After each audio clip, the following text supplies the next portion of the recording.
PM Kisan అందుకున్నది 30 లక్షలు. PM Kisan నిబంధనలు అమలు చేస్తాము అంటే 39 లక్షల మంది రైతులు రుణమాఫీకి అర్హత కోల్పోతా ఉన్నారు.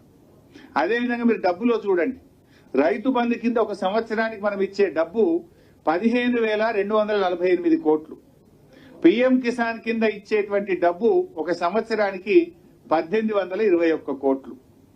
ఎక్కడ 15,248 కోట్లు, ఎక్కడ 1821 కోట్లు? అంటే దీన్ని బట్టి మెజారిటీ రైతులను ఇవాళ రుణమాఫీకి ప్రభుత్వం దూరం చేయడానికి ఈ నిబంధనలు పెట్టి అన్యాయం చేస్తా ఉంది. ఇవాళ ఎట్లుందంటే పిఎం కిసాన్ నీకు వస్తలేదా అయితే నీకు రుణమాఫీ కాదు, అంతే కదా. పిఎం కిసాన్ నీకు వస్తలేదంటే నీకు రుణమాఫీ కాదన్నట్టు ఈ నిబంధనలు అంత స్పష్టంగా చెప్పిండు. అంటే అటు పిఎం ఇయ్యడు, ఇటు సీఎం కూడా ఇయ్యడు అన్నట్టు. అటు పిఎం ఇయ్యడు, ఇటు సీఎం ఇయ్యడు. అంటే బడేబాయి బాటలో చోటేబాయి నడుస్తుండ్రు, అంతే కదా. బడేబాయి బాటలో ఈ చోటేబాయి నడుస్తున్నట్టు కనబడుతున్నది ఇప్పుడు. అటు పిఎం ఇయ్యడు, ఇటు సీఎం ఇయ్యడు. పిఎం కిసాన్ నిబంధనలు అమలు చేయడం అంటే 60% మంది రైతులను రుణమాఫీకి దూరం చేయడమే. అంటే ఇలా పిఎం కిసాన్ లో ఏముంటది, ఇన్కమ్ ట్యాక్స్ కట్టే వాళ్ళకి ఇవాళ రైతులు ఏమైపోయింది, తమ పిల్లలు విదేశాల్లో చదువుకోవాలన్నా, తాము ఇల్లు కట్టుకోవాలనుకున్నా, తాము ఏదైనా వాహనం కొనుక్కోవాలంటే కూడా ఐటీ రిటర్న్స్ ఉంటేనే లోన్లు వస్తా ఉన్నాయి బ్యాంకుల్లో. అంటే ఇవాళ పిల్లల చదువుల కోసమో, ఇల్లు కట్టుకోవడం కోసమో, ఓ ట్రాక్టర్ కొనడం కోసమో, వాహనం కొనడం కోసమో రైతు ఇన్కమ్ ట్యాక్స్ ఫైల్ చేస్తే అతను రుణమాఫీకి అనర్హుడు. ఇలా కార్మికులు ఉంటారు, ఆర్టీసీ కార్మికులు, సింగరేణి కార్మికులు, ఎంతో మంది 4th క్లాస్ ఎంప్లాయీస్, చిరు ఉద్యోగులు, రిటైర్డ్ పెన్షనర్లు, వాళ్ళందరినీ కూడా రుణమాఫీకి దూరం చేసింది కదా.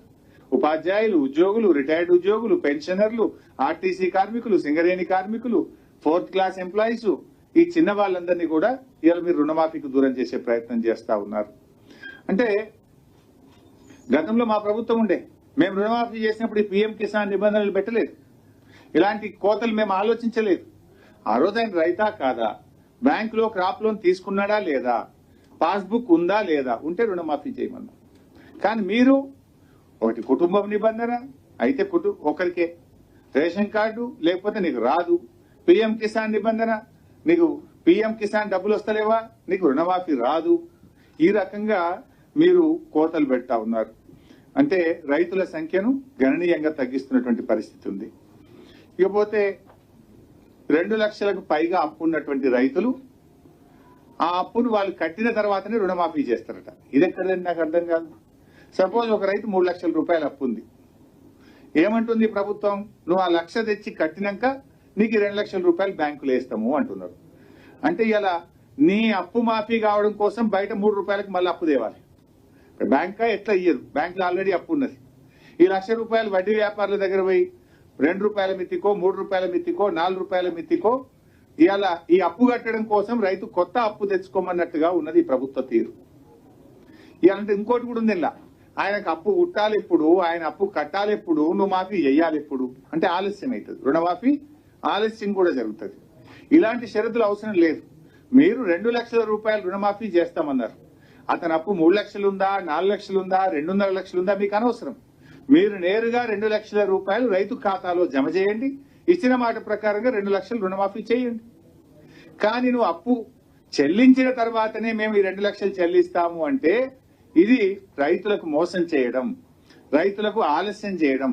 ఆలస్యం అయితే ఏమైతుంది, సపోజ్ ఆయన 1 లక్ష రూపాయల అప్పు అదనంగా ఉంది, అది కట్టాలి.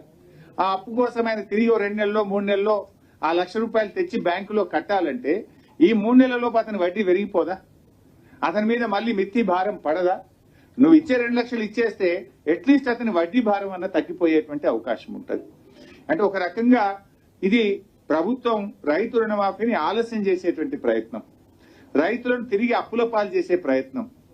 ఇవాళ 2 లక్షల మాఫీ అయితే అతనికి మళ్ళీ క్రాప్ లోన్కి ఎలిజిబిలిటీ వస్తుంది.